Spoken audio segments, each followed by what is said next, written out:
कौन कहता है कि मौत आएगी तो मैं मर जाऊंगा, मैं तो वो खुशबू हूँ जो हवाओं में बिखर जाऊंगा, मैं तो वो खुशबू हूँ जो हवाओं में बिखर जाऊंगा।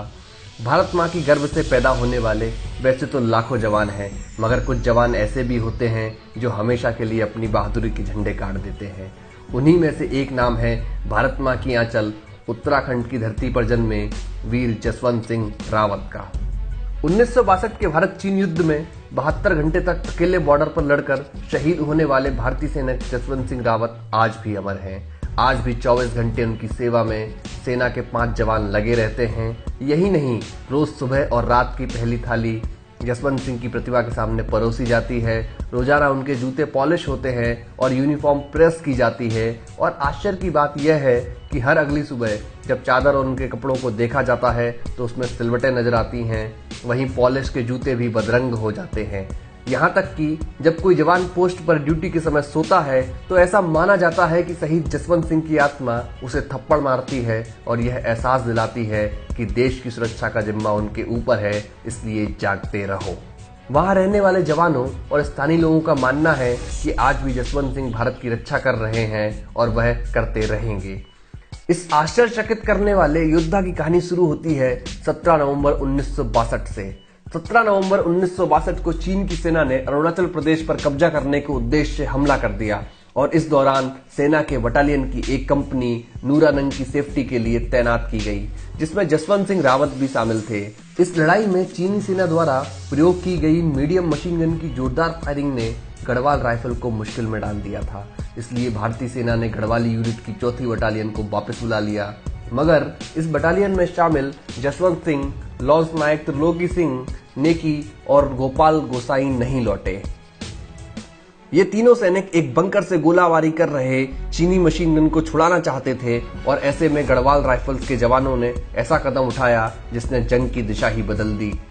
राइफलमैन जसवंत सिंह, लॉन्स नायक त्रिलोकी सिंह, राइफलमैन गोपाल सिंह झाड़ियों और चट्टानों में छिपकर भारी गोलाबारी से बचते हुए चीनी सेना के बंकर के करीब पहुंच गए और महज 15 यार्ड की दूरी से हैंड ग्रेनेड फेंकते हुए दुश्मन सेना के कई सैनिकों को मौत के घाट उतार दिया और मशीन गन भारत चौकी पर ले आए और चीनियों को मुंह तोड़ जवाब देना शुरू कर दिया। इससे जंग की दिशा ही बदल गई। चीन का अरुणाचल प्रदेश को जीतने का सपना पूरा नहीं हो सका। हालांकि गोलाबारी में त्रिलोकी और गोपाल सिंह मारे गए।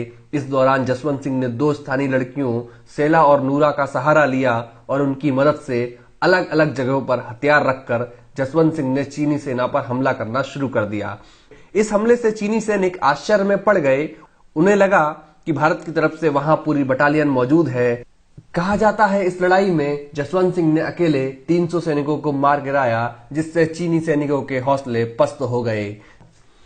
जसवंत सिंह को जिस गांव से मदद मिल रही थी उस गांव से जसवंत सिंह को राशन पहुंचाने वाले शख्स को चीनी सैनिकों ने पकड़ लिया, जिससे उन्हें पता चला कि उनसे लोहा लेने वाली कोई बटालियन नहीं बल्कि एक अकेला आदमी है। तो उनके होश उड़ गए और उन्होंने जसवंत को चारों तरफ से घेर लिया, गोलाबारी शुरू कर दी, जिससे जसवंत सिंह को लगा कि अब वे नहीं बचेंगे। तो उन्होंने आखिरी गोली अपने आप को मार ली, मगर चीनी सैनिकों के कमांडर उनसे इतना नाराज थे कि उन्होंने उनके सर को धड़ से अलग कर दिया और चीन ले गया। लेकिन जसवंत की बहादुरी से इतना प्रभावित हुआ कि लड़ाई खत्म हो जाने के बाद उसने जसवंत जी की प्रतिमा बनवाकर भारत सैनिकों को भेंट कर दी, जो आज भी उनकी स्मारक में लगी हुई है। जिस स्थान पर उन्होंने मोर्चा संभाला था वहां पर उनकी याद में एक मंदिर बनाया गया है, जहां पर उनको इस्तेमाल की जाने वाली अधिकतर चीजें रखी गई हैं।